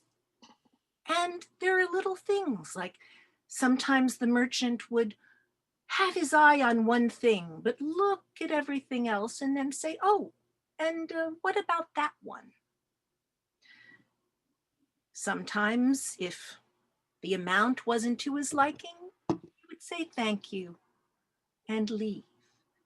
And then the shopkeeper inside would know, oh, wait, he's serious, and would run after him and say, oh, I was just kidding. Come back, come back. I can sell this to you.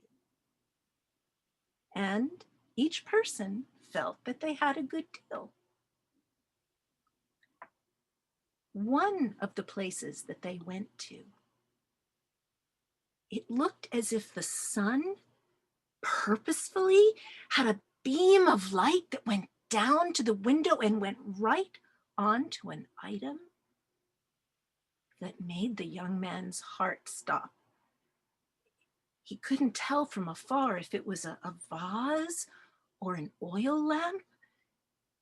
As they came closer, he could see the gold and even carvings and etchings upon it, jewels of many different colors that seemed to be on fire from that sunlight. It was beautiful. He didn't know if it had come from an Egyptian tomb or from Aladdin's cave. Could it be something that if you rubbed it, a genie would come out? All he knew was that this was exquisite. And he watched as the merchant did all the little tricks that he'd been seeing him do. But he and the shop owner weren't able to come to an agreement. And so they left. As they took each step away, the young man kept looking, waiting to see, isn't the shop owner going to come running after us to say, oh, it's all right? But he wasn't there yet. He said to the wealthy merchant, the shop owner isn't coming. The merchant said, it's all right. I don't have to buy everything. But, and as they went further away, he started to feel sweat going down his forehead, and finally he couldn't stand it. If the wealthy merchant wasn't going to buy this, then he would, and he ran back. When he joined the merchant again, he was holding this as if it were a baby in his arms, so happy. That night, he was ushered into the wealthy merchant's home, was told, sit on a cushion. Tea was brought to him, and he was ready to hear the secret. The merchant said, every night, when I go to bed, I close my eyes and I see the beautiful carved bed that I'm in my mind. I walk out of the bed in my mind and I see the woven tapestries, the woolen carpets, the statuettes made of gold, everything that is beautiful in my home. I appreciate each thing. I caress it. I love it. Yes, yes, said the young man. And then, in my mind, I reach for a torch. I put it to the fireplace.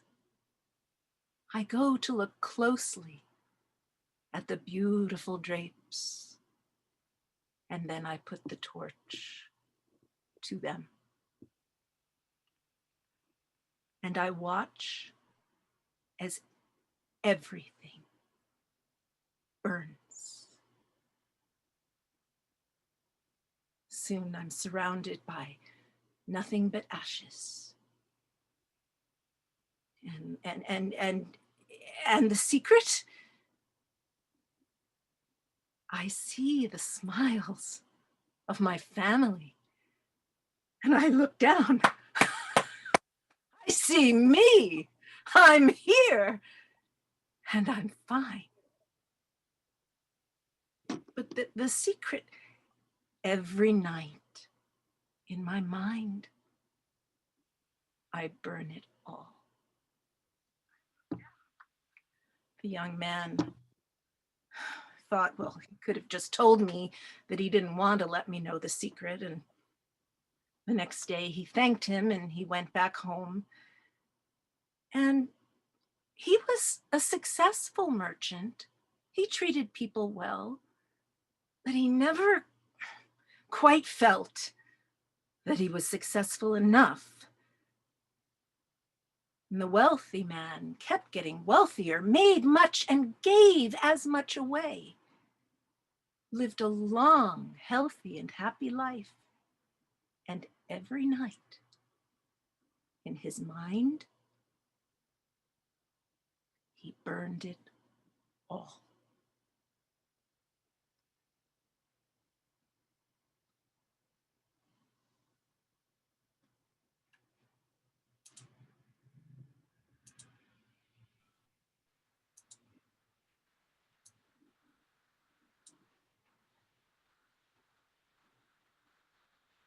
Thank you, Ellen and Beth.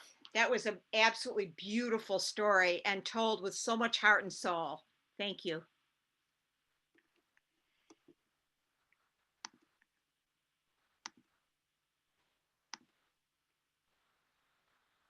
So a number of you have been typing in the chat that you're trying to see the concert on Facebook. I am not understanding why some of you are struggling.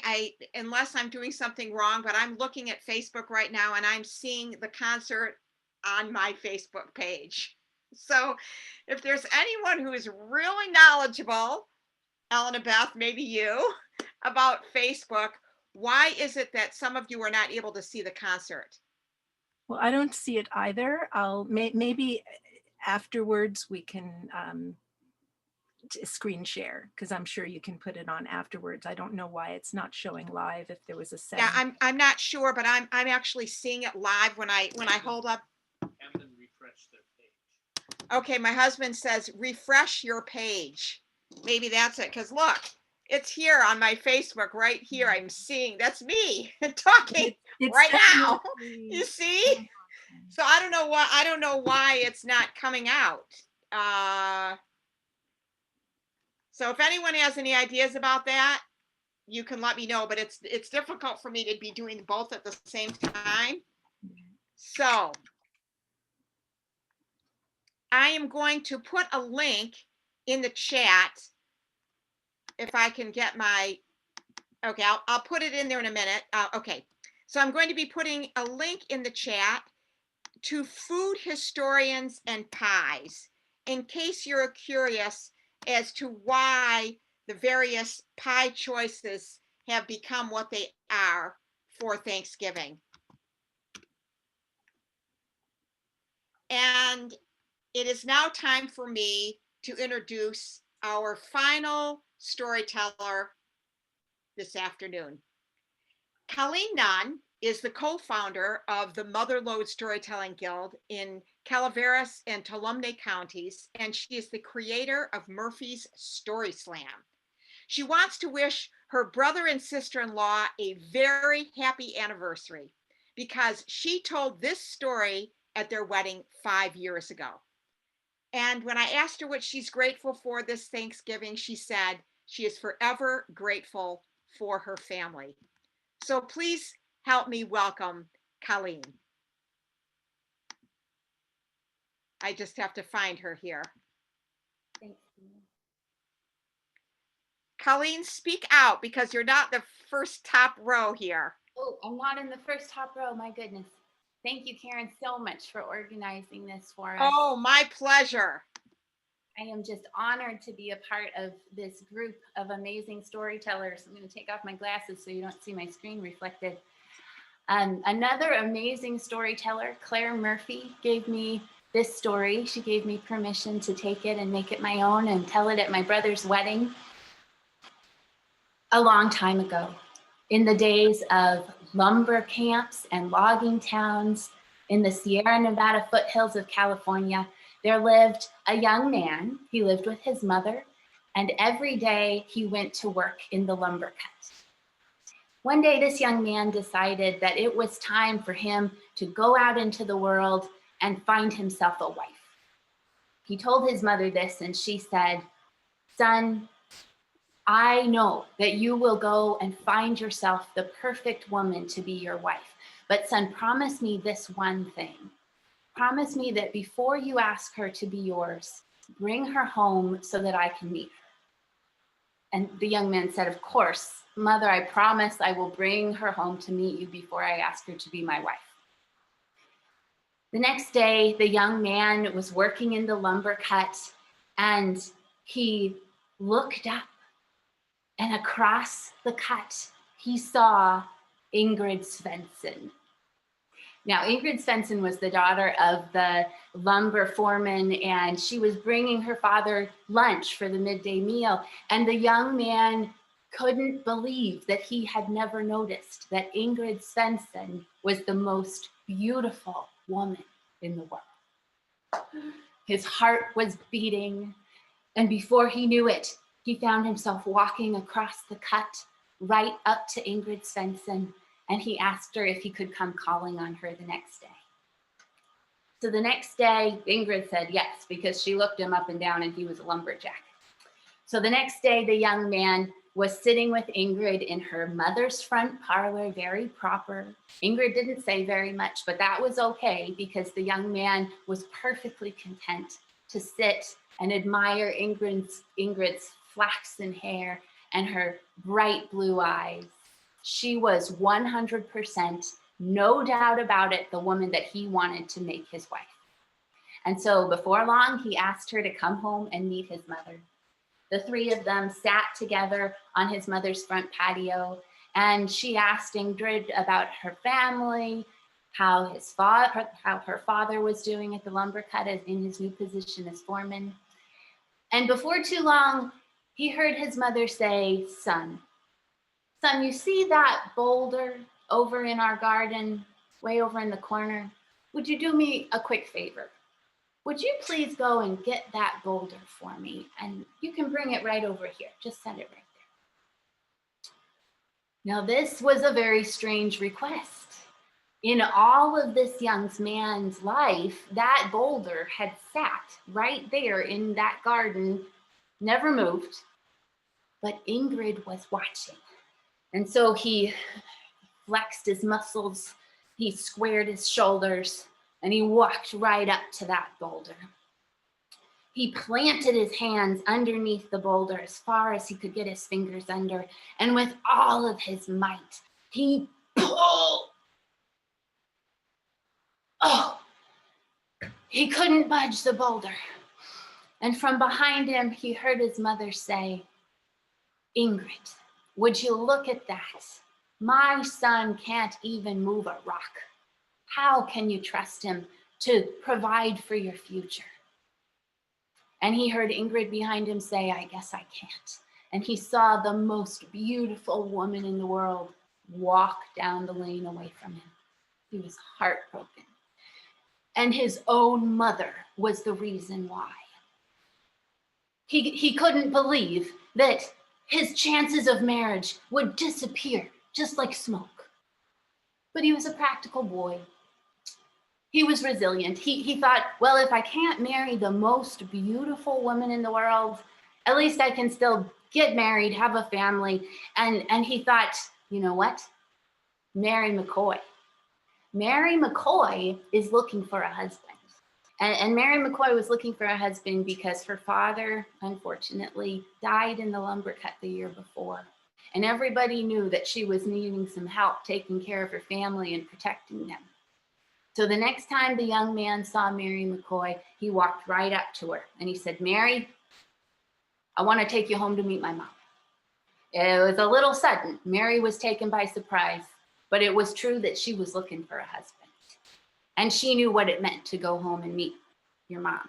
So she said, yes, I already know your mom. We sing together in the choir, but I'd like to go home with you and meet your mother. So there they were, all sitting on the front porch. Mary and the young man's mother were talking about the choir, the church.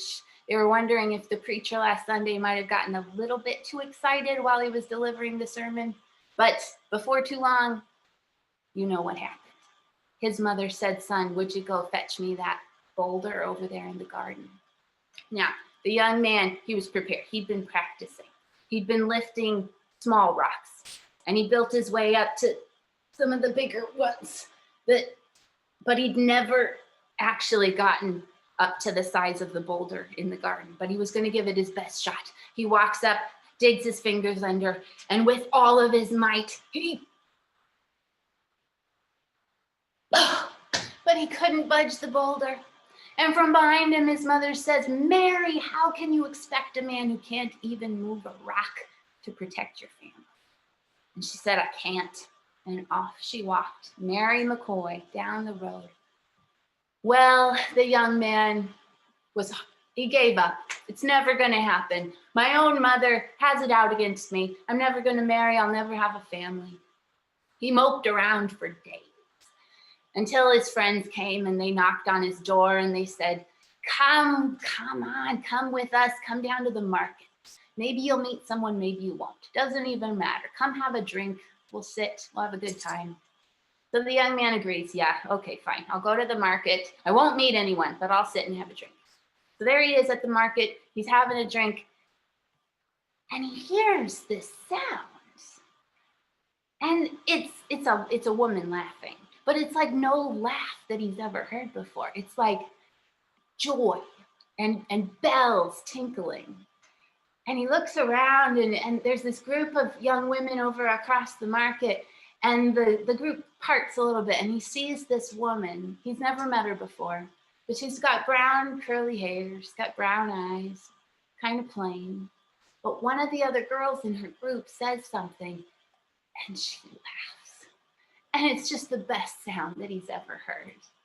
Before he knows it, his feet are marching him across the market. He walks right up to her and he asks her, "What's your name?" Her name is Jane. She's the new school mistress. And he asks her, "Jane, can I come calling on you tomorrow?" Now, Jane explains that because she's the new school mistress, the rules are that she only gets 1 half day a week for courting. And because of this, the young man and Jane, they get to know each other slow. 1 half day a week for a long time. He calls on her and they go walking. And Jane, she's smart. She's got opinions and she's got ideas, and the young man just loves listening to her talk. But more than that, he loves listening to her laugh. And so he does things to try to make that happen just as often as he can. And he's pretty sure at this point, 100% positive, Jane is the woman for him. Jane is the woman he wants to spend the rest of his life with. And so he knows that what he has to do eventually is meet with his mother and Jane on their front porch. So they go to meet with his mother, and his mother and Jane, they're getting along like a house on fire. They both love poetry. They're talking. And then inevitably his mother says, "Son, would you go and get that boulder from me, for me?"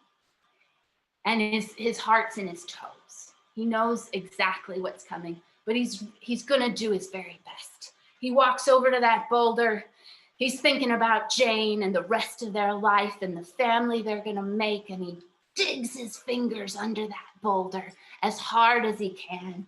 And with every muscle fiber in his calves, in his thighs, in his back, in his toes,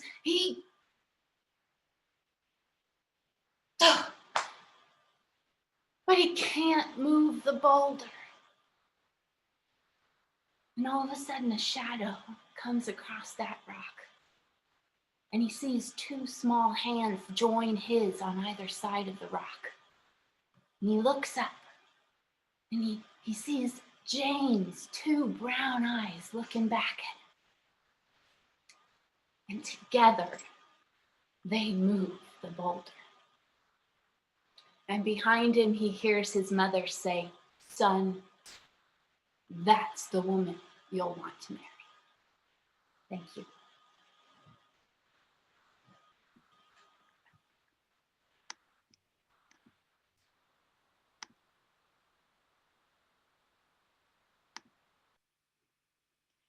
Thank you so much for that amazing story. You know, when you're talking about really big boulders, in my mind, I'm thinking of that elevated mass at the LA County Museum of Art, the really giant big boulder. So, uh-oh, somebody is sharing their screen. I think that might have been a mistake. Guess what? We did it. So I see Marion is back in view. Can you please unmute yourself?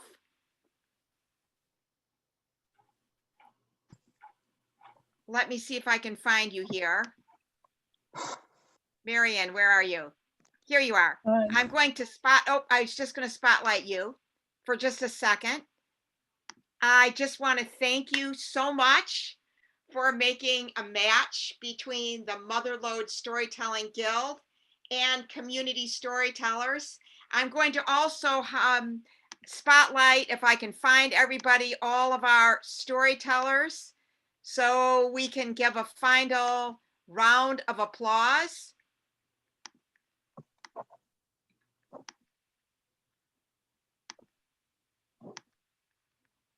This is the point where we're supposed to hear thunderous applause. So you can unmute yourselves if you like. Yeah.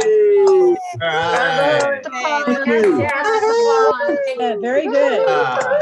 Who's missing? Thank you. Oh, wait just a second. Why can't I guess you can't add a spotlight to everyone. So I'm going to unspotlight Marion. Thank you. And I'm going to spotlight Audrey.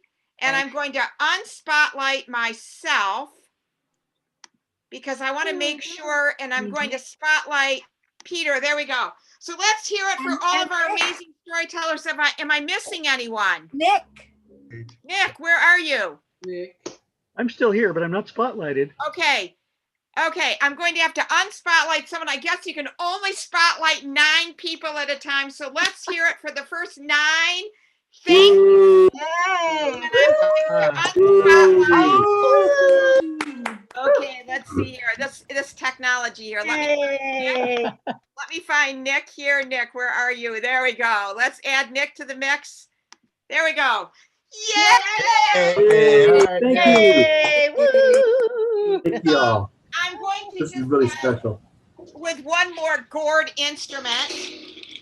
So I'm going to end with a thunderstorm in lieu of applause. So this is for all of our storytellers.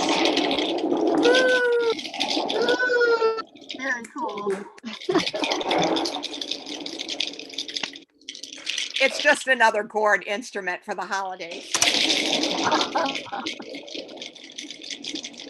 Well done. Well done. And I want to thank all of our amazing listeners. Many of you have written feverishly in the chat, how can we see this again? How can we see the concert? It will be posted on the SAC website, so not to worry.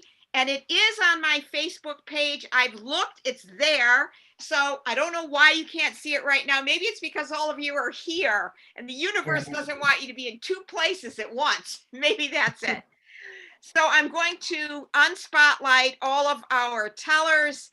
And now if you would like to mingle and chat with each other as best as we can on Zoom, I want to thank all of our incredible listeners for coming today and for bearing with us as we navigate the technology.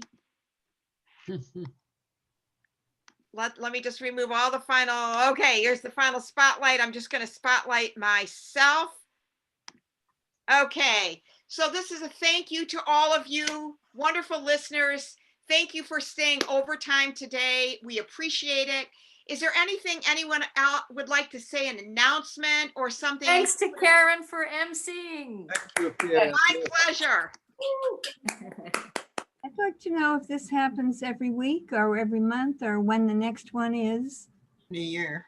So I am going to, I forgot to Lori? add this announcement, and that is if you would like to come and join us at our community storytellers meetings, I'm going to spotlight myself again. If you could please put your name and your email in the chat, and we will make sure that you are invited to our next meeting. We generally meet now on Zoom the fourth Sunday of every month at 3 o'clock. We are on Zoom. And the So email could go privately to Karen instead of everybody. I'm sorry? The email address doesn't have to go to everyone. It could go privately to Karen. Yes, it can go privately to me. Thank you. So, so please send your email to me privately. I'll make sure you get on our mailing list. We have a meetup group. So if you're on Meetup, you can find us at Community Storytellers. And if you'd like to join the Mother Lode Storytelling Guild, could someone from Mother Lode please speak up and say how they can get in touch with you? Hi, I'll take that one. Just give Colleen a little rest. We have a Facebook page that is the Mother Lode Storytelling Guild. So that's a place to reach out to us and send us a message there. Also, our email address for the guild is pretty easy to remember. It's motherlodestorytellers@gmail.com. And in a few months, ODE, don't load up the truck. Go find that vein of gold. It's that load, the load of gold. So no, but don't dig it up, please, because it'll destroy the earth. The California gold rush, the worst, and I'm sure Peter will agree with me, the worst environmental event of this continent ever. So, but you know, we have fun with it. We tell stories about it. But nonetheless, it is the Mother Lode, LODE, storytellers at gmail.com. And we're a very small group who work really hard together, and we have a wonderful outreach within our community. I just thought you might like to know that all of you guys made the front page of the newspaper about 2 weeks ago. And then this week, this event, you guys, was one of the lead stories in our arts and culture supplement to our local newspaper. So we were really jazzed to have so many people in our community excited about meeting all of the LA tellers, and very excited to have an opportunity to have you get to know some of our finest storytellers here in the Mother Lode area. And yes, we do live very close to Yosemite National Park. The valley floor is 90 minutes from my front door. And Angie, how close do you live to the valley floor? 45 minutes. 5 minutes. And that drive is minutes from my house to the gates.